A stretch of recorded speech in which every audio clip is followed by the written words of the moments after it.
All right, this is not your typical conversation about LSD. You're probably used to hearing, about how Albert Hoffman synthesized it and had the bike ride and the counterculture movement and be careful around it. That sort of typical shtick. But I purposely wanted to do a deep dive because I still, to this day, I feel like LSD, and I'm going to keep thumping this drum. I don't care. It's going to be annoying, but I feel like LSD is simultaneously both underrepresented within the media and misrepresented as well too sometimes. And I think it's underrepresented both within like traditional media and with the new rise of all the independent media platforms and podcasts and influencers and thought leaders and whoever the fuck else. I think there is almost somewhat systematically this like kind of sort of reason why LSD is being suppressed as well. And I think it's interesting because I think LSD has had more of an impact on American culture than psilocybin mushrooms or honestly any of the other psychedelics combined.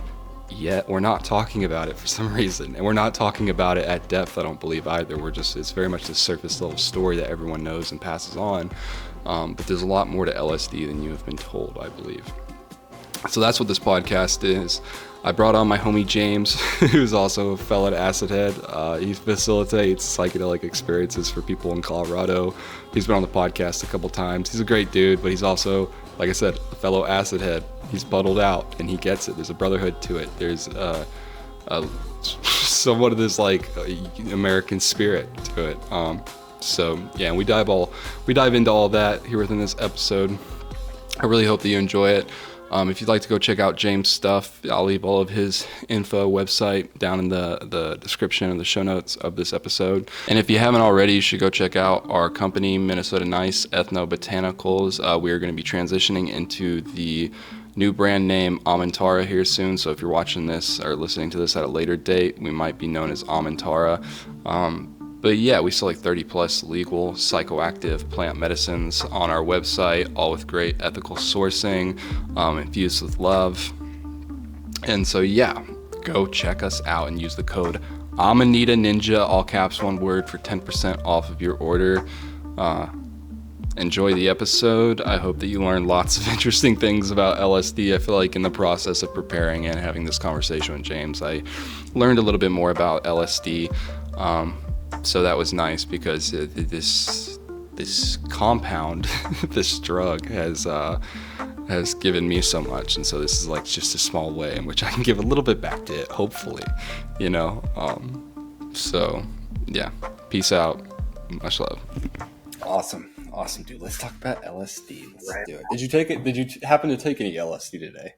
I didn't take any LSD today. I didn't either. Quite the taxing thing, but it's on my mind, and I think from all the LSD experiences I have, I don't think it ever leaves me at this point. Well, that's I part of the reason like I asked you that, I honestly just said it kind of jokingly, just like to mess with you, but also like somewhat curious because that's something people would do sometimes in the spirit of doing something like this, right? Like I'm going to get in the spirit of the medicine before I talk on behalf of the medicine or whatever it is, but like.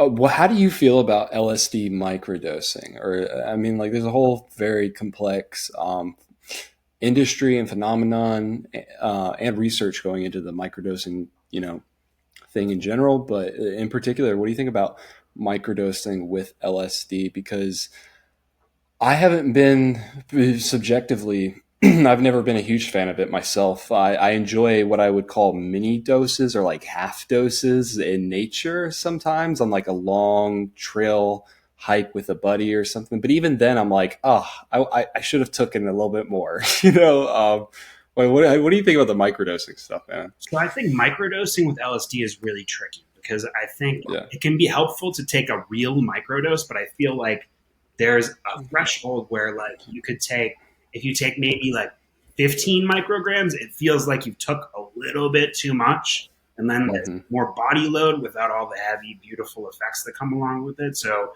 I'm more likely to take a big dose, or if I can really make sure that the microdose is too small, is really in that small range, I will take it. But I found it's way too easy for me to take a little bit more than a micro, and I don't feel comfortable in that spot. So I find it can be really helpful as long as you really know that you're like under 10 micrograms, like 5 to 10 can be like a really functional, uplifting, heart opening space for people. But like for me, I do find it's a tricky one to microdose with, whereas like psilocybin tends to be a little bit more predictable. And if you can use lab grade psilocin, you can really narrow down your predictability there. Yeah. Yeah, it's an interesting point. I've actually found, like you just said, it feels like it's not, I don't have lab grade psilocin. I never have. But at one point in time, I did have a good amount of synthetic 4-ACO DMT, which is like the prodrug to psilocin, essentially. And I really liked, and I could get a good dialed in sort of like, once again, what I would refer to as more of like a mini dose where I'm slightly brushing up against perception, but they were really low doses. I really did enjoy that. But yeah, LSD does have a bit of this unpredictability. And I would say too, with LSD, part of this is it does seem to have, in the preparation of this, and this is something that I've heard before, but I didn't dive too much into the mechanisms. I hadn't looked too much into it, but it does have distinctly different slightly different pharmacological action than basically the rest of any other psychedelics, because it has this what's called an ergoline sort of base to it, whereas most other psychedelics either have like a tryptamine base or they have a phenethylamine base, like so the 2Cs, mescaline, things like that. But it has an ergoline base, and it uniquely, in this sort of like shotgun formula way, interacts with a bunch of our different dopamine receptors. It has this unique effect on dopamine. And so like I can see how I think, I try and break these things down like materialistically like that, but overall I think these medicines are spirits, and so like ultimately I think like the microdosing with LSD, that spirit is a little bit trickier than the psilocybin spirit, but it looks like pharmacologically, materialistically speaking, there might be some sort of like explanations that we can point to as well too. What do you think about it in terms of like kind of like everything I just alluded to, the pharmacological action in terms of like the microdosing phenomenon with it, and just I guess the pharmacological action in terms of like the applicational use of LSD in general? I know that's kind of a loaded question, but yeah, no, it's a really good question, because I feel like you hit along a lot of the points, and like the thing that I'd like to talk about that kind of is what makes LSD special in a molecular format is that it is a really funny shaped molecule. And when it enters, because it wants to enter the serotonin 5-HT2 receptor site. And so when it does that, it's got a unique shape, so it gets stuck in like a puzzle piece, but then there are like these little pieces that stick out. And when those little pieces stick out, those are the ones that tickle dopamine, and they tickle upon norepinephrine. So depending on how well they're seeded into your serotonin receptor site, depends on whether you have more of those dopamine effects or not. And that's also why the duration of LSD is so much longer, because LSD's chemical half-life is really 2 to 3 hours. But the reason that it lasts for 10 to 12 is that it actually fits into your serotonin 5-HT2A receptor site even better than a serotonin molecule. It's actually how we discovered serotonin in the first place. We actually discovered LSD first, and then chemists were looking around and trying to figure this thing out, and they realized what serotonin was after that. So really unique discovery. And then like when you talk about the spiritual aspect of it, like is there something special inside of this LSD that is like giving us this extra awakening? And that's something that you can really speak to from experience, but it's hard to put your finger on from the pharmacology. Yeah, it's one of those things that can't exactly be known. We can do our best, and I'm sure we're going to articulate it, but it's like a brotherhood. It's almost like the DMT breakthrough experience, truly puddling out and having a really large dose LSD experience. There's like a brotherhood in it. There's like, oh, you've been there too. And it's unique to LSD, the really, really high dose experiences. And so like whenever you were talking about the sort of receptor site activity, this sort of like dopaminergic and norepinephrine activity, how would you say, based on your subjective personal experiences with it, you've had a lot of LSD experiences, but you've also had a lot of experiences with other medicines as well too, so you have somewhat of something to base it off of. How would you say you feel like this plays out experientially? And then also because you kind of work with people in this space and facilitate, and you help people integrate, and you offer some of these different services, and you've truly entrenched yourself in it, and you're certified. How would you say that kind of plays into the ceremonial space as well too, based on what happens experientially with LSD that makes it unique?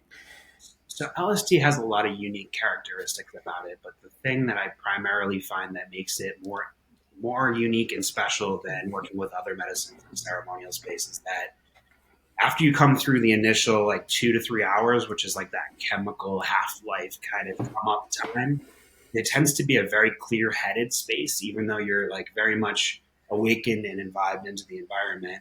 It gives you a much better ability to integrate what's coming up for you. So I found that LSD compared to psilocybin is a much more integratable experience because the lessons are much more clear. And I think that could be related to some of that dopamine, norepinephrine activity, which is giving you a slight stimulating effect. So it's like taking a psychedelic and having a little bit of taste of Adderall. So you're able to dial into the experience more deeply than you would be able to dial into on just say a psilocybin experience alone. So I find that is really part of the unique factor with LSD.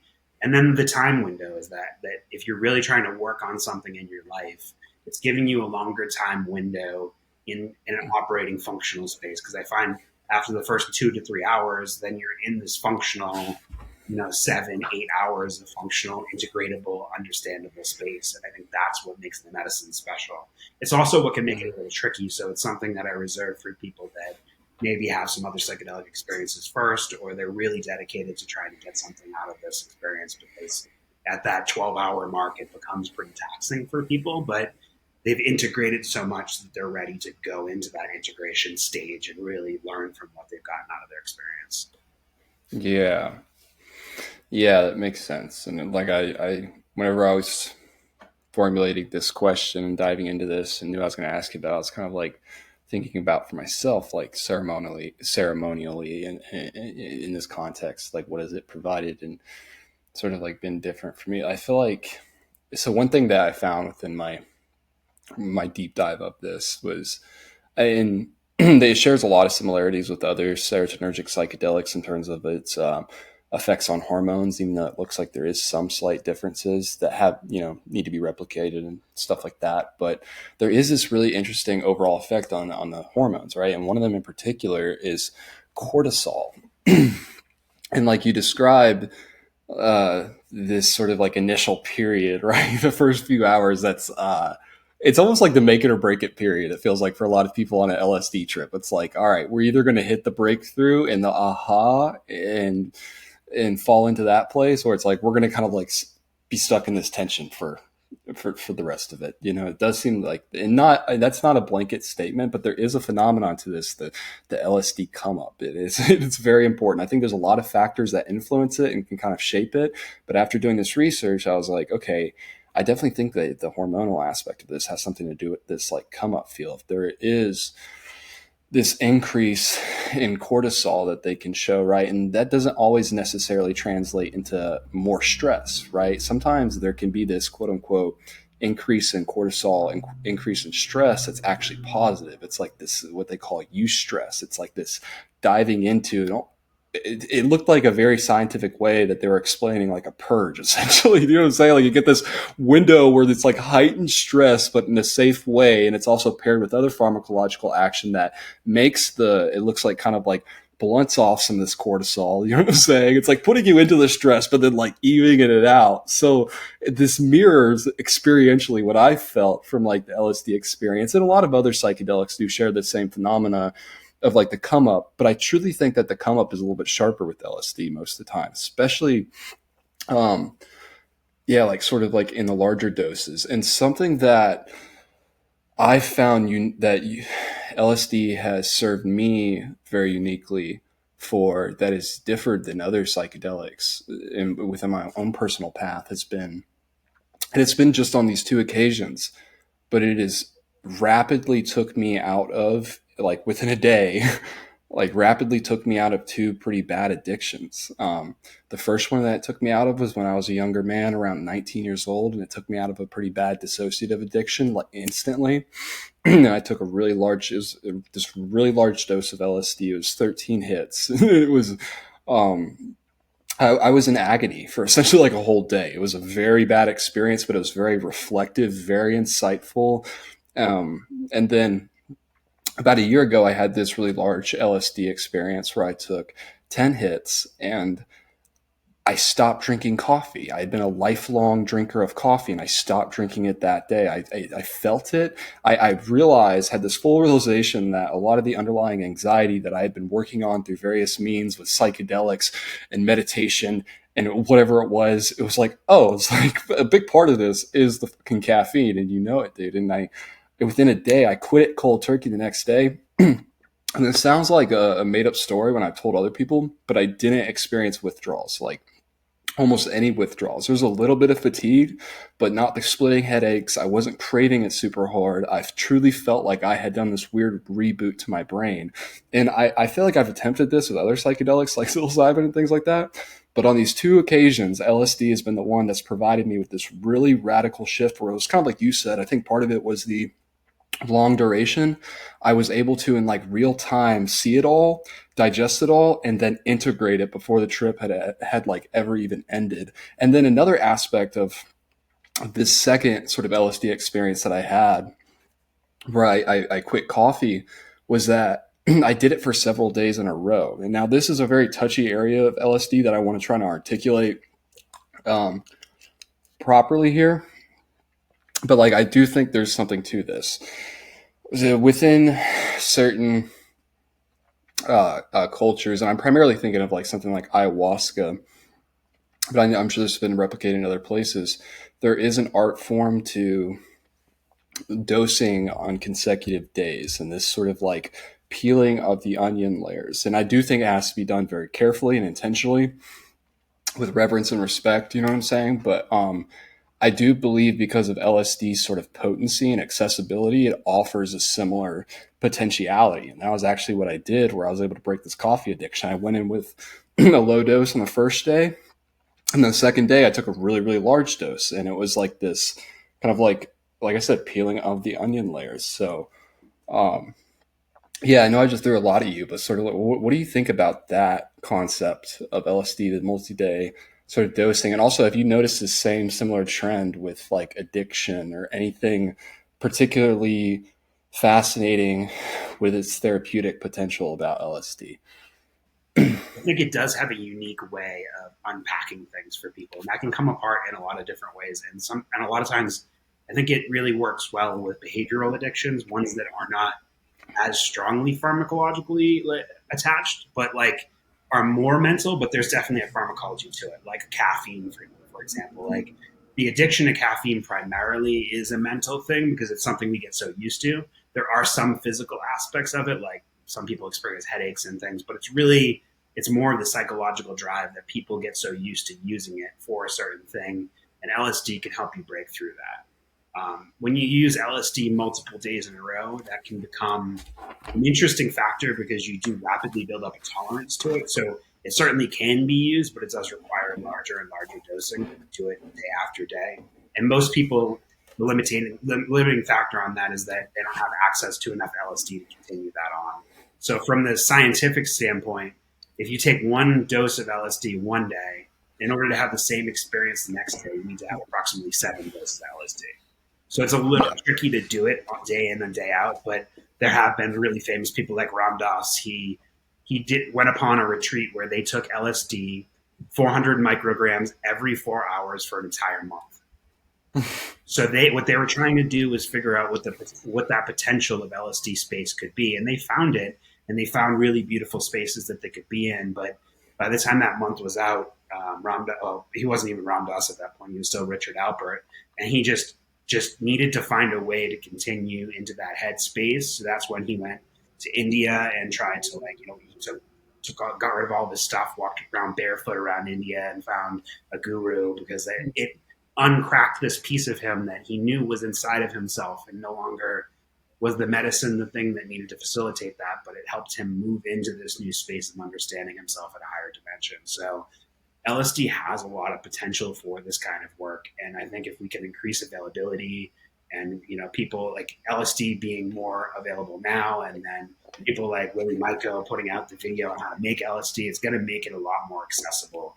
And the thing with LSD that I think is a big misconception is that I don't think the real doses start until around 300 to 400 micrograms. And go back into the 60s when Owsley Stanley, like one of the original underground LSD chemists, was formulating LSD. All their doses were 300 micrograms per dose because they knew that was where that real potential lied. And I think as the quality and as the people went down over the years, I think they determined somebody came up with the idea of making doses around 100 micrograms. I don't know if they were just thinking inconvenience so people could measure it out, but I think the idea was lost that the medicine really starts at 300. Yeah. That's a interesting point about the sort of LSD timeline as well too. Is that they used to be, and I agree with your sentiment that I think I would agree with you. Somewhere around like 300, 400, 500 micrograms, like when you start to actually experience LSD, it almost feels like the 1 to 200 microgram level is like a half hit in a way. Do you know what I'm saying? But and also like nowadays there's this sort of issue with, okay, if the standard is 100 micrograms per, blotter, whatever it is, there's a lot of these blotters that I'm like, okay, this is like probably between 50 to 75 micrograms. And maybe that's because of just like the market and the vendor, or some of that's like shelf stability, but like truly, I think a lot of people are running around taking like 50, 75 microgram type level hits and thinking it's like 100 and 150 micrograms based on what it's marketed as, you know what I'm saying? And, yeah, I think there's a lot of that going on as well too. And I agree with you that like for the average person, right now doing this sort of like several day LSD vendor, whatever it is, it's not exactly super accessible to a lot of people.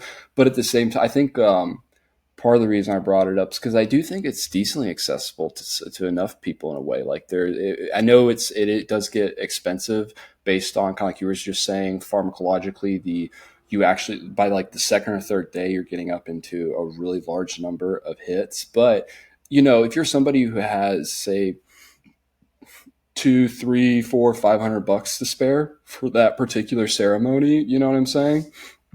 And you have access to somebody who has you can get enough LSD to sort of do this, you know what I'm saying? Compared to like psilocybin, it would be it would either be like you have to have like some synthetic psilocybin, even then you're taking really large doses by the second or third day, or like trying to do that with like actual mushrooms itself would be like damn near impossible by the second or third day, just in terms of like the amount of material that you would actually sort of have to ingest. But like a lot of this that question, I think, revolves around that sort of like accessibility aspect of LSD. And this is a really fascinating part of the conversation that I kind of want to talk to you about is, I guess, the current market for it overall. And like in this day and age, it exists both at weirdly enough, it exists both at the black market level and the gray market level and the even above market level in some very, small pockets and things like that.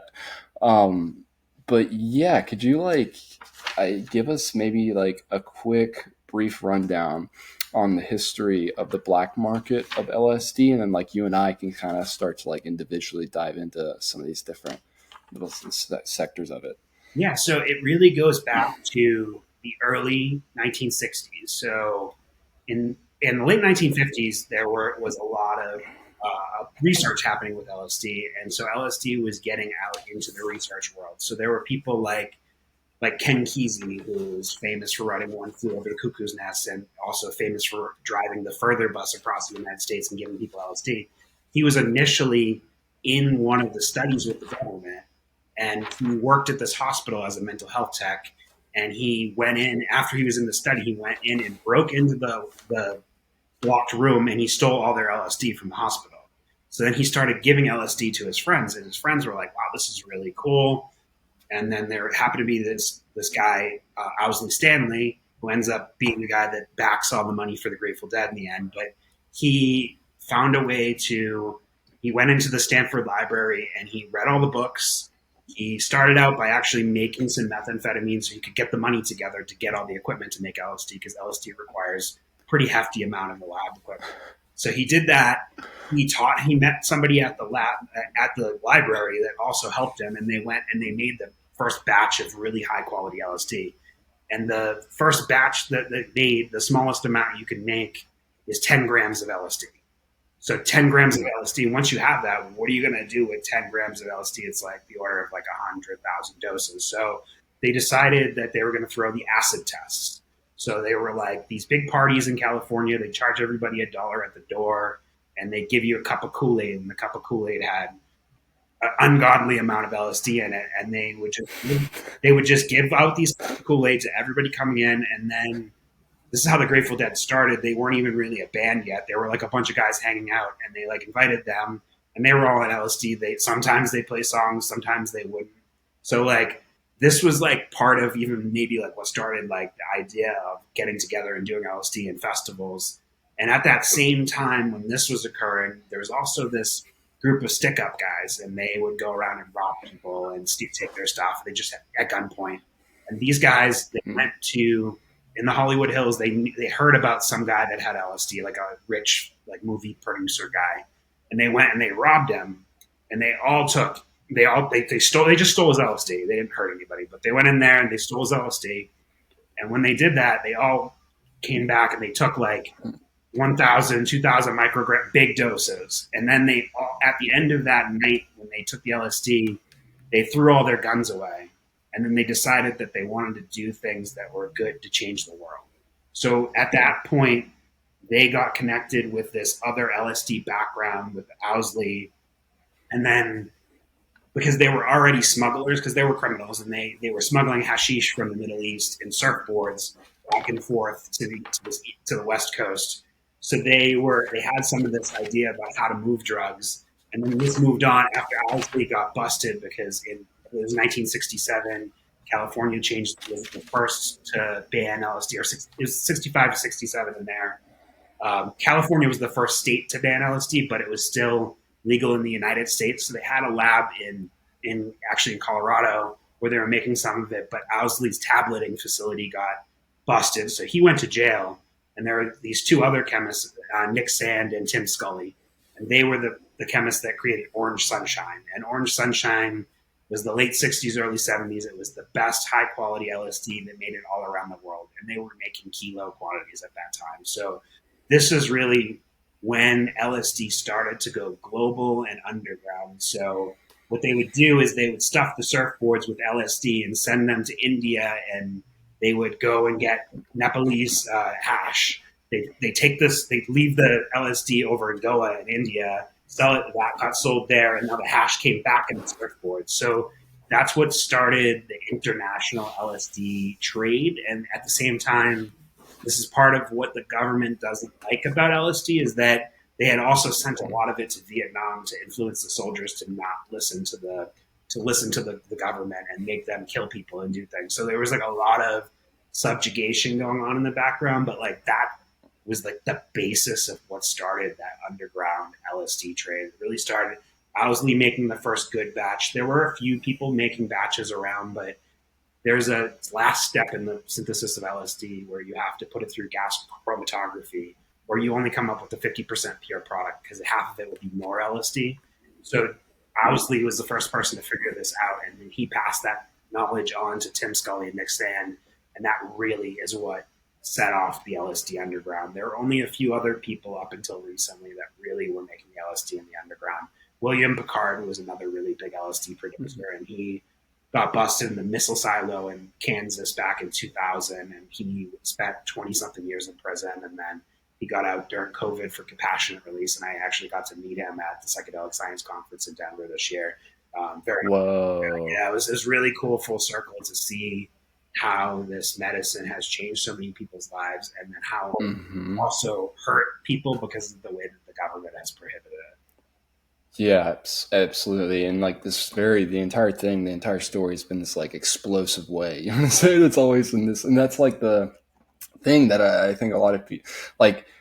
LSD, I would argue that LSD, and there's an interesting article that I sent over to you that I'll link in the description of this video as well too, that definitely influenced a lot of my thought on this. But I would argue that LSD had more influence on our American culture than any other psychedelic. And I think still to this day, you know what I'm saying? Like, I know there's this huge, massive media push around psilocybin. I think psilocybin is its own beautiful medicine in its own way, but it's a different medicine. Do you know what I'm saying? That's had a sort of different impact. And like, whenever I look at the explosive nature that was the LSD black market underground, and still is, it's so fascinating to me. I think part of it because of like I'm a business guy and I work in business, and I just think like the economy and market of things is really interesting. But then also at one point I was also involved within the black market of LSD myself as well too. And like, it is such a true way to potentially be able to turn people on, like, because if you have,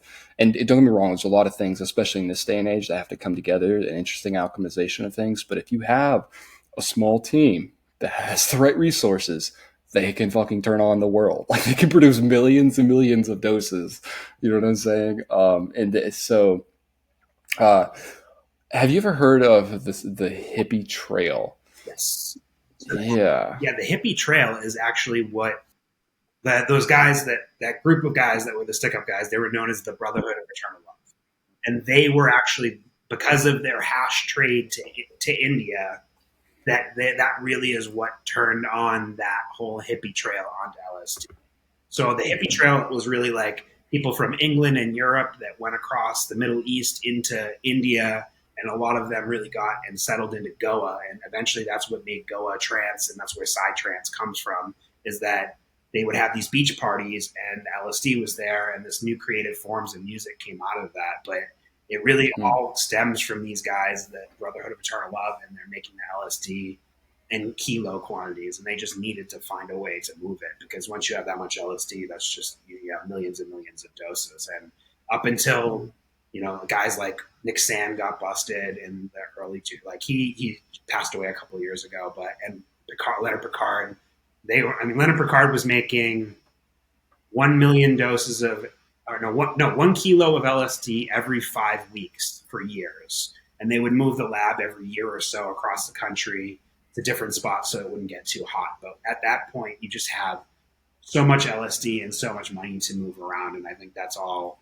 was it's kind of part of the upswing and downfall of the LSD underground, and is the money, as the government is kind of following the money around, and they want to get a piece of that. I don't think they were so much caring about taking care of people as much as there was a lot of money on the underground that they wanted to have their hands on. Yeah, and when it becomes something that, first of all, you can't control the sort of means of production or distribution, because I alluded to a minute earlier, as long as you have a few people who are resourceful and caring enough, they can turn on the fucking world and decentralize it from you. As long as there's that aspect to LSD, and also there's not the same sort of route to pharmaceuticalization, you know what I'm saying, in terms of finding a patentable thing that's better than LSD. It doesn't look like there really is, and that's another aspect of all this, man, is given everything we've talked about so far, that we know in our hearts, the efficacy, the unique therapeutic potential of LSD, the deep, important impact that it's had on our culture. Yet in this day and age right now, it feels like within the current media space, not just traditional media, but even the psychedelic, fringy, independent media, even these guys aren't fucking talking about LSD enough. I swear, a lot of the conversation revolves around psilocybin. And like I said a minute ago, I think it has its own place. Very beautiful medicine that has a special place in my heart. I have it tattooed on my neck, but I got the mushroom right here. Hey, heck yeah, that's beautiful. I actually almost bought a necklace just like that at Lightning in a Bottle. Is it like amberfi, the little mushroom that's like... Yeah, it's cured in I think it's a tree sap that they cure it in. Yeah, very cool. But I think that right now there's truly a sort of underrepresentation of LSD within the media. There's also a lacking of sort of actual funding and research into, I think, LSD, because there's so much research going into both MDMA, psilocybin, and even ketamine. And that's a part of it, right? Is that sometimes people will make the argument that because psilocybin or like ayahuasca or ibogaine are natural, or organic, that they're potentially better. And I don't always agree with that line of thinking. And, you know, if you look at the amount of research and money that we're willing to put into ketamine, it's like, okay, we're not necessarily against synthetics. It's like I alluded to a minute ago. It's the overall incentive structure. That's why people are not putting as much time and attention into LSD, is because there's not the same, it doesn't fit into the capitalistic model in the same way with rapid, crazy, sort of like projections of profit that you can map out, unless you're going to go head on into the underground and become a fucking clandestine chemist yourself. But yeah, dude, what do you think about this sort of like under or representation of LSD within the media space and stuff? So there are definitely multiple factors, and I think when it comes down to like studying it and pharmacology and understanding like what we move from there,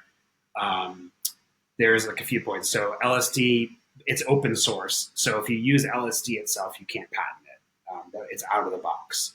So anybody that's doing any research on LSD is actually doing research on analogs, which we all know about from the gray market, but they've come up with their own versions of analogs to use.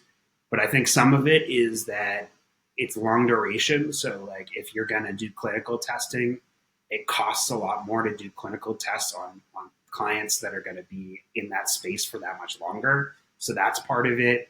And then a lot of it has to do with like there was so much scare in the 1960s about LSD that scare tactic has never really left the media. So the media is still aware of this, like you take 7 hits of acid and you're going to turn into an orange juice glass. And this kind of ridiculous rhetoric is still out there. And I think something like ketamine has really taken like this big role because it's legal. It was an anesthetic for many years. And there are many doctors that can just prescribe it and they don't need any specialty training. So that has led into like ketamine, almost ketamine like tourism. They're just like not really doing psychedelic work with preparation and integration. They're just bringing people in, giving them ketamine, and they have a rapid response to it. And the only reason they even got to that point is that they discovered by accident, like when they have people who had depression and say they like dislocated their shoulder. They come into the emergency room, they give them ketamine to relocate their shoulder, and then their depression would fade. So like that's how ketamine got into this antidepressant kind of category. And then everybody who's ever taken a dose of ketamine knows it's pretty far out. So they were like, oh, we're going to make this like psychedelic therapy with it. But I'd say more than 75% of ketamine providers today are operating from the medical model where you come in and they give you the drugs and they're not really supporting you in the way that I would support a client with. But there are people that do it the right way, and I know plenty of good people, and I'm trained to do it that way, is that we do a full preparation session just like any other psychedelic. We spend the time in that medicine session with you, and we help you integrate when it comes out the other side and continue to do integration therapy. So ketamine can be useful for that, but it requires a different approach. When we come back around to LSD, I think that's just between the amount of time it takes for the drug to wear off and that it's not patentable the way that it is, it's just really put some roadblocks in there. And then when you take in something like psilocybin is like decentralized in the way that anybody who can make it through middle school science can grow mushrooms. So it really has allowed more people to get into that space. And I think it's easier to convince people to take something that's natural per se than to take a lab chemical. But in my opinion, that doesn't necessarily make anything better, because I believe that everything of this planet is of this planet. And if mushrooms biosynthesize psilocybin and people make LSD out of ergot, I think it's just another animal or something on this planet creating a new drug to be used. So I think from a spiritual aspect, that's where I come from. But there are lots of other people that come to it like if it doesn't grow on the earth and then it's not good. But I don't find that that's necessarily the most useful approach. I think the most useful approach is to go about taking medicines that are pure, clean, and have a good intention going into making the medicine, so that you're getting that good intentions coming out the other side. Mm-hmm. Yeah, I guess like sort of like my argument with that as well too would be like, okay, there's this current sort of model that a lot of people can get behind of like we're taking sort of nature's intelligence, psilocybin, right? This really incredible sort of miracle of nature. And through our own modern resources and understanding of reality, we're looking to potentially optimize it via analogs or whatever it is, right? And so people can get like behind that relatively easy, but like to me, that's sort of like what we've already done with LSD in the way that like I think sometimes there's this misconception, and LSD is a very new invention to this world. You know what I'm saying? But it's also not in the way in terms of its ergoline base that I was mentioning earlier. Like this, it stems from LSA, this compound that it exists throughout nature in a variety of means that it looks like, and archaeological data would point towards this. Religious texts might hint towards this. Like, looks like human beings have been using LSA through a variety of means for potentially thousands and thousands of years. So it has a similar sort of backlog within the human Akashic record, like psilocybin does. This like sort of long-standing interfacing with it, and LSD is this different thing. It is definitely different than the LSA experience, but it has a very similar spirit and definitely has that base to it. You could feel it. But yeah, it's something that it's an area of research that I've always like dove really heavily into is this sort of like historic use of LSA, right? And there's a lot of like interesting theories around that and just outright evidence as well too. Chalices that they've dug up where they've actually found like, okay, it has like skull cap and LSA and Datura, what I'm saying? But there's also interesting theories of sort of like Jesus himself using LSA. And there's a lot of discrepancies around that. But my thing is with all of these things, right? We argue about like Soma, we argue about the particular sacraments and what they were, and it has to be this or that. No, it was this. But I believe these people likely were similar to sort of like how we are today, where it's a conglomeration of like what's available to them and like what like they're probably like combining LSA sometimes with psilocybin while being like in a dark cave and like sweating themselves out. Like it was probably a combination of things based on the matrix of like influence and religion and all culture and gurus available at the time and knowledge available at the time. And so like someone like Jesus, there's a lot of theories about him potentially using psilocybin, potentially using Amanita, being a sort of Tibetan guru. There's theories about him using LSA. Whenever I hear all this, and I'm like, well, all of y'all seem to have some evidence of these different things. I'm like, why not? Why wasn't he doing all this shit? Like, he probably was. If he was a true psychonaut, right? He probably fucking was. But yeah, have you ever tried LSA, man? And like, what do you think about the sort of like historical context of that, and related to like LSD too? Yeah, no, I have experimented with LSA. Hawaiian baby wood rose seeds have a lot of LSA in them. I find that experience on its own has a lot of body load and doesn't have the visual awakening clarities that LSD has. But I'm not convinced that in the past they may have had some way of converting the LSA, not completely to LSD, but maybe they had a way of mitigating it so that you didn't have those other effects. And like when you go back to ancient Greece, and LSA has been used in lots of cultures. I don't want to say that the Europeans or Greeks had their lock on it, but if you go back to ancient Greece, they had a thing called the Eleusinian mysteries, and there's a mystery cult that happened every year for thousands of years up and through Jesus' time. So he was definitely around in this time, and they had an Ergot wine, and this wine process, like they had different additives and admixtures to this wine, and I'm not convinced that they didn't have a way to make it more like LSD. So I feel that they've been using these and having these experiences, and they've been able to trace the LSA in there, but I'm still not convinced that it wasn't somewhat modified by their winemaking process. And so every year in Greece, it was a pilgrimage where people that were studying for this mystery would come in and they'd get this drink called the kaikion, which I believe was an ergot wine. And then they consumed that, and they would go through these rituals every year. And I think that maybe lends more to the experiences that we have with LSD compared to the experiences that I've had with LSA, because I find that the LSA is really challenging, has a heavy body load.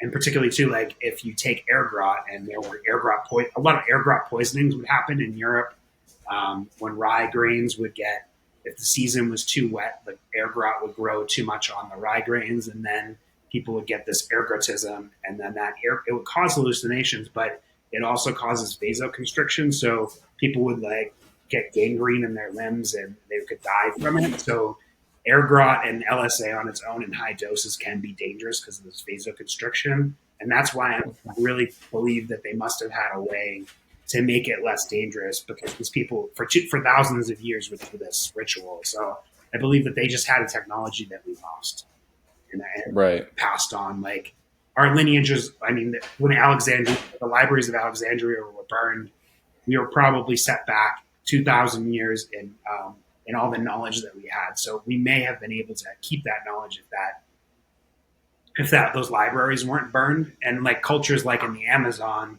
with ayahuasca, they continued to pass their technology from generation to generation. So their generational knowledge wasn't lost in the way that ours was. Mm-hmm. Yeah, then there is a very real aspect to a lot of these different cultures that have persisted in medicine cultures of it's not just the medicine, there's a technology built around it. And sometimes that's the singing and the chanting. With ayahuasca in particular, it's like literally like this bizarre, like, how did y'all know you had to combine these two? And they're like, the plants told us. That's the answer. Is the plants told us. And we're like, okay, and I believe them. I think the spirits probably did, like statistically speaking, something had to have, you know what I'm saying? Almost definitely. But yeah, that kind of was what my mind was going to when you were referring to, maybe there was a sort of technology involved with this LSA that we don't fully understand. And kind of like I said a minute ago, a lot of these archaeological findings where they have like, been able to like, date this and find the material within it. It's usually not just LSA involved with it, but there is like a real technology that has persisted with, say, ayahuasca. Another one that has persisted that I can think of is, believe it or not, actually Amanita muscaria. There's like little pockets within like the Eastern Europe, Russia area villages, more indigenous type people that over the course of centuries have had a long understanding of how you actually properly prepare and utilize that medicine. And it's very particular. It's not something like, unless you have the internet, you would just be able to like guess yourself. It's like this would have to be passed on to you for you to understand how to use this. So yeah, it would make sense that something would, and like if you were an ancient person, say ancient, person lived a long time ago, and say like Morning Glories or Hawaiian Baby Wood Rose or Ergot in some way, this LSA compound was available to you that you saw a lot of potential in, but then also saw the downside. That's where like your alchemy would come into play, and you could be a true alchemist and you would see the opportunity. I don't know if they had entrepreneurs back then. I think they always have, but they would see that and they'd be like, look, if I can figure out how to mitigate the nausea involved with this, we do this as modern day psychonauts all the time. If you go to like forums and you're like, shrooms make me nauseous, you'll have 30 dudes tell you how to mitigate that. You know what I'm saying? So yeah. And it also, the phenomenon of ergotism is really interesting because it looks like it's something that's been around for a very long time. It's a very real part of human history that we don't deal with as much today. But it was essentially kind of like you're alluding to, when under the right sort of like environmental conditions, certain crops, especially rye, because a lot of like places would rely on rye in order to make bread, and sometimes different like alcohol and things like that, but it could get like infested with this ergot fungus that would both cause the sort of LSA like sort of experience and visions and insight, but it would also simultaneously cause a lot of like bad physiological unhealthy things as well too. And there was these really bizarre cases. There's lots of them if you just like Google like crazy cases, historical cases of ergotism. There is one, it's like the 1500s in Rome, where these people dance to death, like hundreds of people dance to death. And then there's debates about what exactly led to it, but a lot of the consensus is they think that at least ergotism had at least a part to play in that. And it lined up with certain, like I said, with environmental factors and things like that, that would lead to this particular sort of like fungus and outbreak of it. But people just got down. They just freaking danced until their feet bled and they died within the streets of Rome, hundreds of people. And then, like there's like the Salem witch trials, of course, that become like very like, oh Jesus, were we hanging a bunch of LSD fairy chicks, festival chicks in the 17th? Yeah, like it looks like we were 1600s, but there was another really interesting one that I read that I think you'll get a kick out of. There was this army. It was the Russo-Turkish War in the 1700s. There was this army that was going. They were trying to go like through this part of the Caspian Sea or something like that, but they were on this big push within this war. It was like a very definitive moment within the war. They were making a very large-scale aggressive push, and the soldiers and horses ended up consuming this bread like at mass scale that had this ergot fungus, and it completely halted and fucked up their entire push for the Russians. They had to like completely retreat, because their soldiers were just having these delirious, vivid hallucinations and awful sort of physical symptoms, and even like dying and things like that. And so it was actually something that people at a certain time in history had to consider at one point, is like this random, aggressively sickening LSD trip that could kill you. Yeah.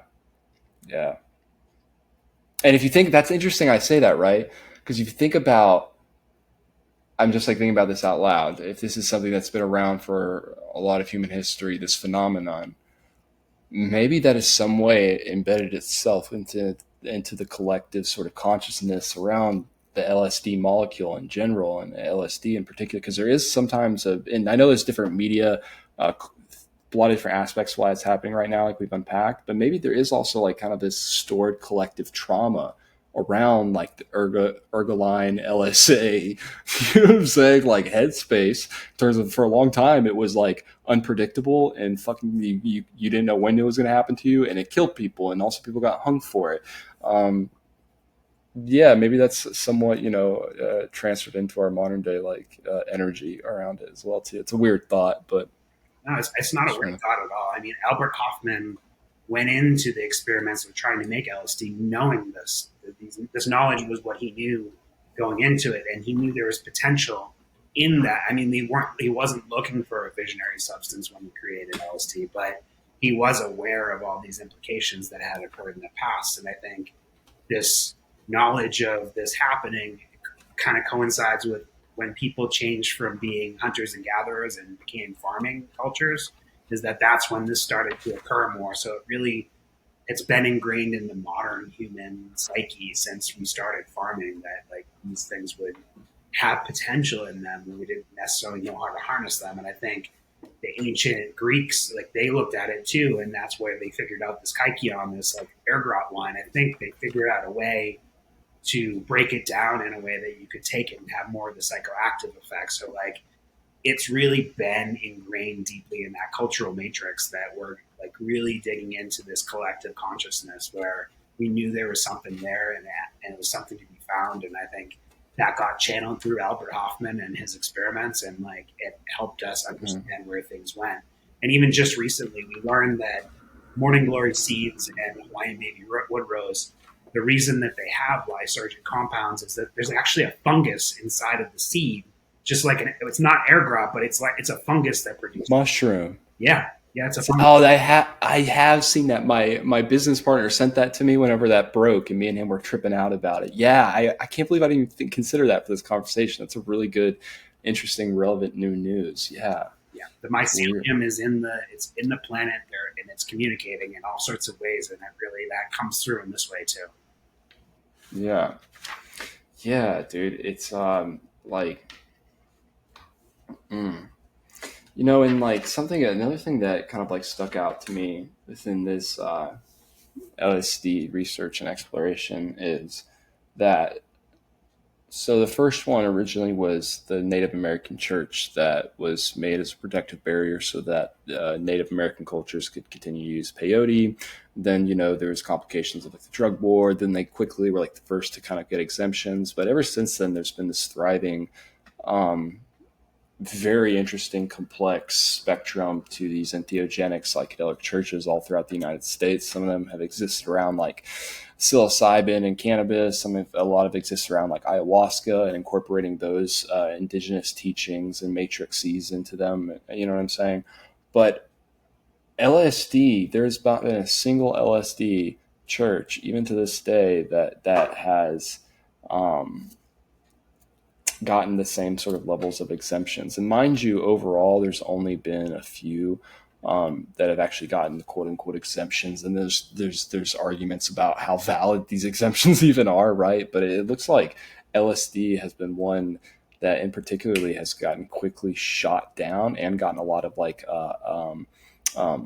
police heat around it quickly. And it comes back to kind of like this thing that we've been alluding to, maybe this collective consciousness and feeling around the ergot lines, but then also like the fact that it is so heavily associated with this sort of like very strong, thriving underground culture that was never killed off for the drug war. It stuck around, still is around to this day. But yeah, I just noticed that there wasn't really. Do you know anything about LSD churches? I know there's been some like famous ones that have cropped up and gone away, and I'm sure there's definitely plenty of underground LSD churches, but you don't really see a lot of these above ground LSD churches. You're starting to see quite a few psilocybin and ayahuasca churches come above ground and with or without exemption say, fuck it, we're doing this. But you don't really see the same thing with LSD. I just thought that was interesting. Yeah, and I think a lot of it stems from the drug war, and then the way that the churches, so the three organizations that actually have government approval are the Native American Church for peyote, and then the UDV and the Santo Daime churches for ayahuasca. The way that they're getting around it is that they are saying that their religion stems back all this time where they've been using this medicine, and then they're allowing it from a religious standpoint that it's been in existence for X amount of time, and they can look at that. So the government is allowing them to use the medicine that they've used in time and memoriam, which is kind of interesting too, because like the Native American church really didn't even start until the late 1800s using peyote as a sacrament. I mean, it's been used in other cultures and things, but that lineage of the way that they do it now really started then. So I think it may take time, but I think ultimately it comes around to that LSD is a synthetic medicine that has to be done in a clandestine way, whereas like even the people getting away with psilocybin, I mean, they can grow the mushrooms at their house and they don't have to access them through a clandestine pipeline. And I think ultimately that's what the government is keeping their eye on, is that there's no way to make sacramental LSD without really breaking a lot of laws. And I think that's kind of what is the limiting factor. And then people that are doing LSD in a religious way are really careful, and they're really worried that the government is going to come down on them, so they're not as public. Whereas people working with psilocybin or ayahuasca, they're natural products, and there's a lot of talk about it, so that people even that aren't under the exemptions they're getting more guts to be more public about it. But I think the LSD people, because of the clandestine nature of making the medicine, it's kept them really on the down low. And I mean, this goes back to like the 60s where like Timothy Leary tried, after LSD became illegal, he tried to make the League of Spiritual Development, which was LSD, which is like a church. And there were some spin-offs from that as well, but they just got heavy persecution by the government because they're accessing medicine through a clandestine web. And then that clandestine web makes a lot of money. And ultimately the government wants their money. And I think that's a lot of what breaks down in the backgrounds of these situations. Like I always try to tell people, like, the government isn't really interested in protecting you. Like, for a great example is like Al Capone didn't go to prison for killing people. He went to prison for tax evasion. So a lot of it has to do with the money and the background of that, and then not wanting to get caught. And I think LSD has a lot of spiritual depth to it. And I've worked with a lot of people in spiritual ways with it, but to be public about it right now is too dangerous. Yeah. And one thing I consider with all this, with LSD, at the current state of it, the current state of like taking LSD as an end consumer, as somebody right now, right, as an individual, is like not only the sort of backlog that we were talking like a minute ago collectively of the weirdness around LSA and how that's existed historically, but then there was probably also like some good amount of like shaming, persecution involved, and it looks like there was Salem witch trials, all the Jesus, maybe like all the things, right? But then even in this day and age, like it's like you said, if you want to access it, you are having to connect and become a node within that sort of like that network, that mycelial network. You know, for everybody, that's not something that they want to do. And I also think this gets a little bit more into like the idealistic, but it is something I consider. I think about, you know, the energetics in a way of the thing that I'm consuming and putting into my body. And with LSD, it's unfortunate you usually don't know exactly. You don't have you know, unless you're very connected to the original source and know that person and trust that person. Likely it's been through a lot of different people's hands, you know what I'm saying, in a lot of ways. And like, hopefully it was made with love. But like, you don't know, maybe the guy made it like angrily in his kitchen sink, you know, like but that is the thing too, though, about it. There's this, and I'm sure a lot of it comes down to just like the actual sort of, quality of synthesization itself, but I've noticed a sharp difference in the quality of LSD. Like there's some LSDs that, regardless of like dose or whatever it is, like this LSD is really good LSD. Like this is like clean LSD. Like once you've taken enough LSD, there's something very real to that, I think. Yeah, have you experienced that as well too? Like this big variability in the kind of like actual quality, not just like dosaging? Absolutely. And I think it comes down to the chemist with the right intentions going into it. At this point, like I only work with either gel tabs or liquid LSD, which is coming more directly from the source. And I think the problem when it gets to blotter is that that is usually sold out to people that buy a gram of LSD powder and then they like do it themselves and put it on the blotter. So blotters are really inconsistent, and there's the manufacturing process of LSD. That last step is so critical to making a really pure batch, and you have to be like, you need to have like basically a like almost PhD level of organic chemistry to be able to do that in a way. And I think particularly like in the 1980s that there was like a big drop down, and I think LSD quality, a lot of it has gone back up, but there's just a disparity in how it's dosed out, and I think that's part of it. And then the intention. I just think that intention is so important. Like when I met William Leonard Picard, like he did the speech at the Psychedelic Science, and he talked about his process, and he would pray over the LSD. He would play Gregorian chants to the LSD while it was in the laboratory, and all of that intentionality is what made the LSD so good. And I think this is my only concern about like they've publicized the process of making LSD now. It's going to be made by a bunch of different people, so it could bring down the quality. Mm-hmm. I think that is going to be a risk in the next 10 to 20 years, that there might be a lot more LSD on the market that's not as high quality. And I think it's very hard to be able to find that. And if you don't have the right people and you don't know the right people to be able to get that really good stuff is really difficult. And I think that lends its way into like the conversation of some of these gray market analogs. And I think some of them even may have a higher quality than some of the clandestine LSD, because in order to make the LSD analogs, you have to have a high level of chemical knowledge in order to get to that point in the first place. So there's definitely room in that market for like things like 1P LSD or 1C. There are all these different new ones that are pro drugs for LSD, and I think having them out there and the availability of those is helping more people access good medicine. So I would agree that like, especially this time in history with the quote unquote like psychedelic renaissance and increase in attention on like psychedelics, there is going to be more of a overall demand, I think globally, but especially within the Western space for LSD. I think that the markets are probably already seeing that. It's something that some of like the onion markets and places would reflect as well too over the past 10 years, I would say.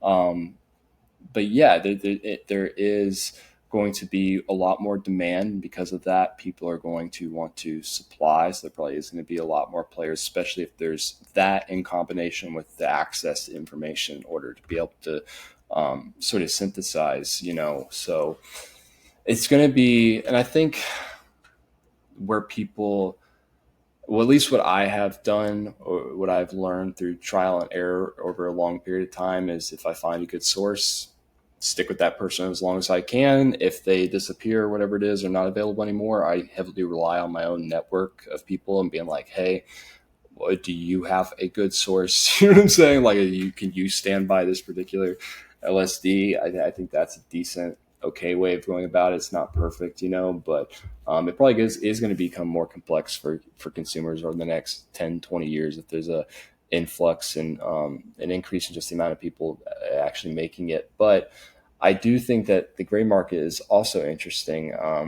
I've actually only tried one of the analogs, LSD analogs, is 1P LSD, which is, from my understanding, it's like pro-drug to LSD. It's almost essentially the exact same thing. It kicks in a little bit later, people say, but I found that it felt almost identical to LSD, but like you said, it felt like a very high quality LSD. It felt like I had a few batches of what was marketed as, and I can't confirm, but it was marketed as Owsley recipe LSD back in the day, and it felt extremely clean.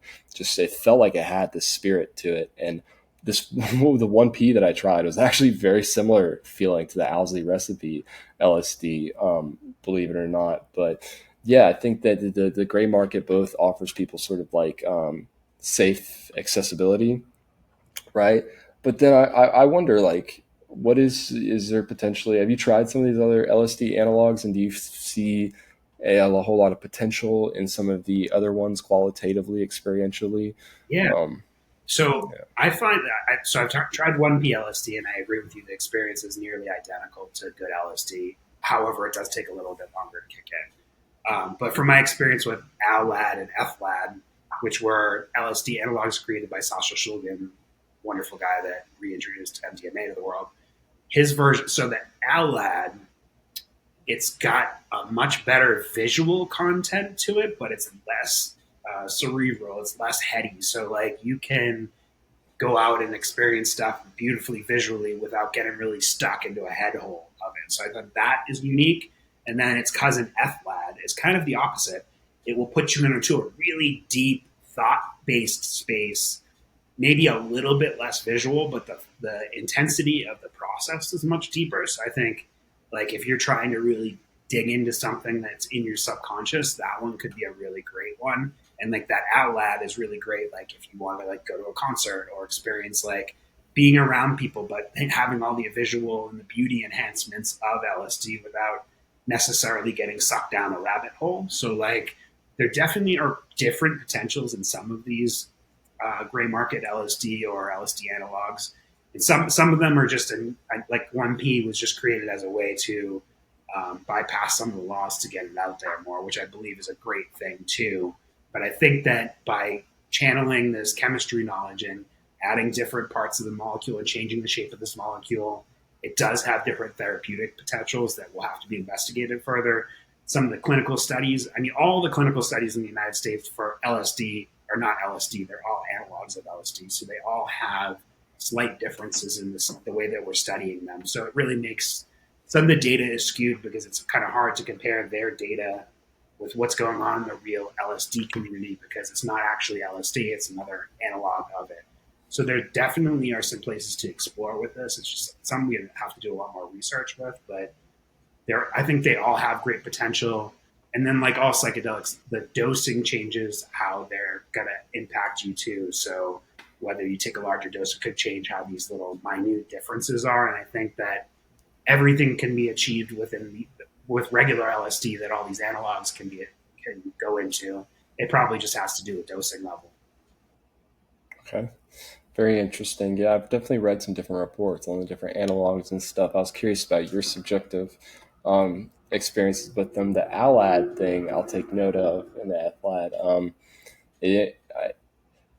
One compound that I've always really enjoyed is 2CB, and it's dose dependent, I would say, for this, but at the right dose, I can get into a similar place where it's very visual. There's this kind of uptick in energy, even empathy, but it's not too headspacey. At the right dose, if I take a large enough dose of 2C, it can definitely become both headspacey and visual and all the things. But yeah, I enjoy having it as a tool for that particular use case on, like, say, like a hike or maybe a music festival or something like that.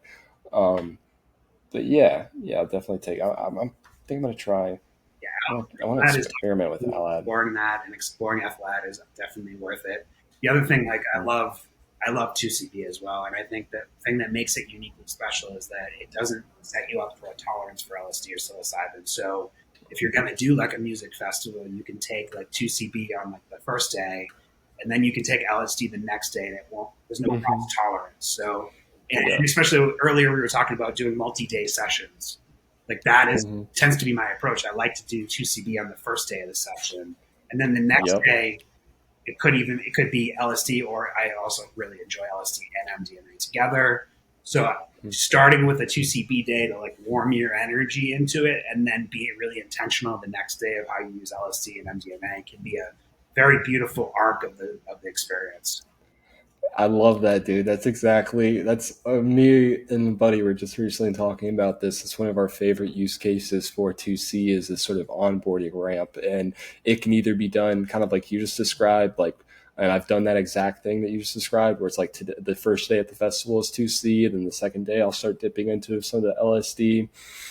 But I've also found it useful for same day dosing actually as well, where say I plan on taking a larger dose of psilocybin, I might take 2C and be in that space for an hour or two before I kind of dose the psilocybin as like this onboarding ramp. So yeah, 2C is really, and 2C was one of the one. It's like 2C was one of one of Shulgin's favorites. I think the 2C series like was like his favorite. 2CB was one of the Magic Seven, so yeah, it was definitely high up there on his list of really good medicines.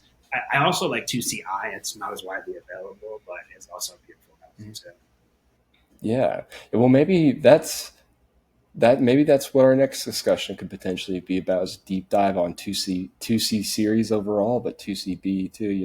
That would be interesting. I haven't heard a whole lot of people really actually deep dive on 2C too much, and I think that it's relevant. Like, I've seen it enough. It's another one that I think is a little bit underrepresented. It looks like it has unique therapeutic potential for various reasons, but one of them in particular that looks really interesting is that people who are on antidepressants can take 2C, and because of its mechanism at the 5-HT2C receptor, serotonin receptor, they can be on these SSRIs and take 2C and actually get the full qualitative, like visionary, insightful sort of experience that comes with it. So maybe we'll do like a 2C deep dive next, if that's something you potentially be interested in, man. It's a great medicine, I'm a big Sasha Shulgin fan. Boy, I've read both Tikal and Pikal, and I've been very interested in his approach of breaking down the mescaline molecule and creating all these beautiful different medicines from it. And yeah, I would love to talk about that too in the future, because amazing. It's just like you were talking about earlier, being in an experience and like seeing the molecules, and like that is how Sasha Shulgin created 2CB, is that he was experimenting originally with mescaline, and he just like visually could see all these chemical scaffolds, and he thought about, how do I achieve that, because he's a brilliant chemist. So he ahead of time was seeing the molecules and could see that what would happen if I changed this group to this group, and then he was able to execute it in the laboratory. So that really made for so many special psychedelics that are out there today. I think the most unfortunate part is the accessibility, is that something like 2CB is much harder to get your hands on than LSD or MDMA nowadays. But I feel that if we can get the word out there a little bit better, people would love it, because I find it's probably one of the best medicines to work with as far as the duration and then the after effects. Like, I feel that once you come off of 2CB, you're such in a clean headspace that you really are not having any of these after effects that like LSD and MDMA can have. So I think that therapeutically speaking is really highly valuable, and moving into like a psychedelic therapy space, if the accessibility of 2CB goes up, it will be one of the best medicines that we'll have in psychedelic therapy. I agree. And I would love to see the sort of accessibility of it come up, because even as someone like, I have a pretty decent network and I very much love 2C, and there's times when it's like, oh, the TC market's a little bit off right now. It's in different parts of the world are different. There's different 2C markets in different parts of the world. But then another aspect of the 2C thing is you kind of have to worry sometimes about, it is one of the compounds that you do want to test and things like that, reagent tests whenever you get it. Unfortunately, there has been some tainting and stuff involved. And part of that is like the whole kind of like mysterious ecstasy black market that 2C has been somewhat unfortunately wrapped up into. But I think we should go ahead and put a pin in this before our next conversation about 2C. But yeah, man, the thing you said about Shulgin, visualizing it, mescaline, it's a trend that I've noticed in general with a lot of these people, but like a lot of these people within the mystical space, gurus, but like there's something about these clandestine chemists. I know that Shulgin wasn't necessarily like super clandestine for a long period of time, but these chemists, they a lot of times report sort of this mystical insight and relationship with the spirit world that influenced their work. It's super relevant since we've just spent a whole podcast talking about LSD, but Albert Hoffman, that was something he talked about in LSD, My Problem Child, was as a child, he had these sort of like mystical experiences in the woods and stuff that he really felt this calling to sort of like reconnect with as an adult, which was like, that was one of the best parts. It might have been my favorite part of the entire book, honestly. When I was like trying to learn about that man, I was like, I feel like I understand you a little bit better, bro. Yeah, his time in nature really influenced his understanding of his connection with the universe, and the chemical world is just an extension of that. And for these like really brilliant people like Albert Hoffman, like they were able to see that connection and put it together and come up with new medicines. And not only did he like create LSD, but he was the first one to synthesize psilocybin, because of like seeing these things as a part of nature and understanding that there is such potential locked in there, and that if we can make a medicine that's pure and solid and repeatable, people can have these experiences in a safe and effective way. Yeah, absolutely. Well, man, this has been an amazing conversation. Truly, I had a blast. Is there any sort of last final thoughts that you have for people about LSD? And also, please tell people where they can find you at and stuff too, brother. Yeah. So you can find me at frontrangepsychedelic.com. Always available to do consultations. I give my time freely. If you want to take longer sessions, we can do a long Zoom session. So please access me that way.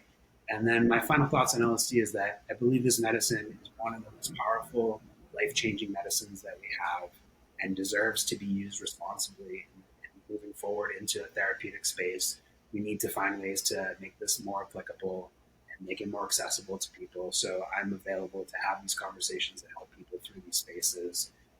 There are all sorts of new things happening right now that are on the forefront, and I believe that in a therapeutic sense, they have also created a LSD antidote. So that's going to really be helpful in the therapeutic space, because we'll be able to give someone this antidote at, say, the 8-hour mark when they're like ready to wrap it up. They won't have all the tail effects from the LSD. So like that is another level of research that we're in. And I'm just looking forward to seeing how this all grows and how we can really help each other.